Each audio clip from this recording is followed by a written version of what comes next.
All right, so this is my 1 month later review of the all new Samsung Galaxy S21, which is of course the regular of the S line, of the new S line by Samsung. Let's see how it's been holding up. Alright, starting up with the design here.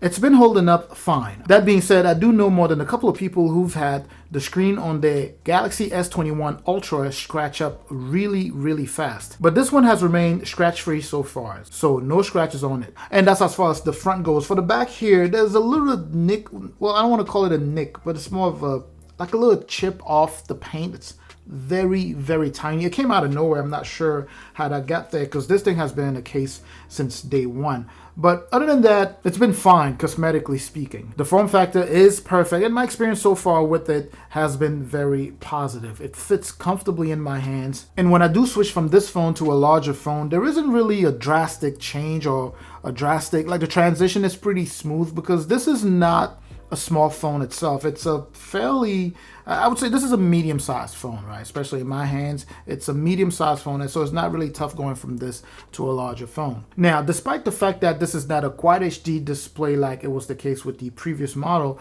I still do like this thing overall. Picture quality is fantastic, very sharp with great color contrast. It's a 6.2-inch Full HD Plus AMOLED display with 2400 by 1080 for the resolution, with an adaptive 120 Hz refresh rate, which actually enhances user experience, right? So navigating through stuff is pretty smooth. Now, in terms of performance, no surprises there really. It's packed with the current best chipset in the Android market, in the Snapdragon 888, of course, and that goes along with 8 gigs of RAM, which makes this thing a monster of performance. So day-to-day tasks, starting with light to medium to heavy or even super heavy, is just fine on this phone. And I'm talking beyond working on the phone directly itself. I'm talking even if you're using Samsung DeX and you're connecting this to, an external monitor, it's still very smooth. It is loaded with Android 11, and it does have that new version of One UI, of course, which so far is known to offer an even better user experience than the previous version. And I also do like and have truly enjoyed the ability to connect this phone to my other Samsung devices in a very continuous way, and it seems to fit very well in the Samsung ecosystem. It's really solid, and that ecosystem is actually getting really stable. It's just awesome.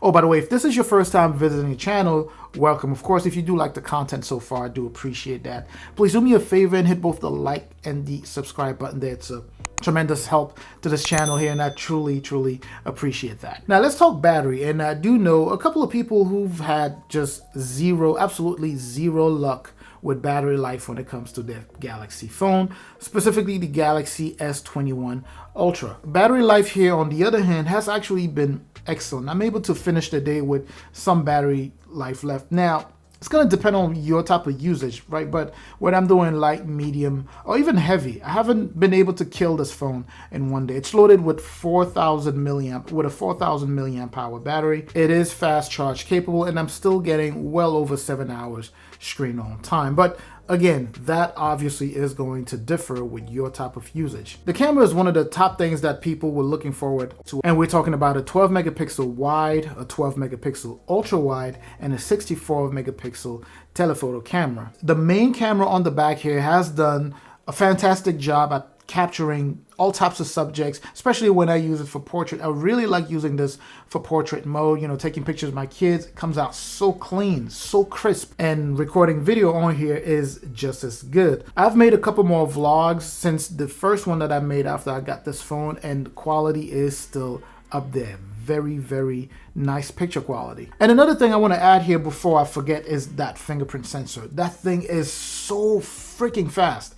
It reminds me a lot of Touch ID on the iPhone, at least the old iPhone, when you used to just barely touch it and it would just unlock. That's the case here. It is so fast. Overall, using this phone over the past month has been a blast, and it continues to be just that. I really do like using this. Samsung has made a number of compromises with this phone, things like downgrading the display specs and removing the ability to expand the external storage, and also even removing like the charger out of the box and things like that. But it's still a very, very good phone. I would highly recommend this phone. But anyways, that was just my take, or that was just my review, my quick review of the Galaxy S21 after using it for about a month. I hope this was informative, and I hope that it helps your purchasing decision. Of course, please don't forget to like, comment. I'm going to catch you in the comment section like I always do, and also subscribe if you haven't done so already. I'm going to catch you in the next video, and up until then, of course, as always, stay safe out there.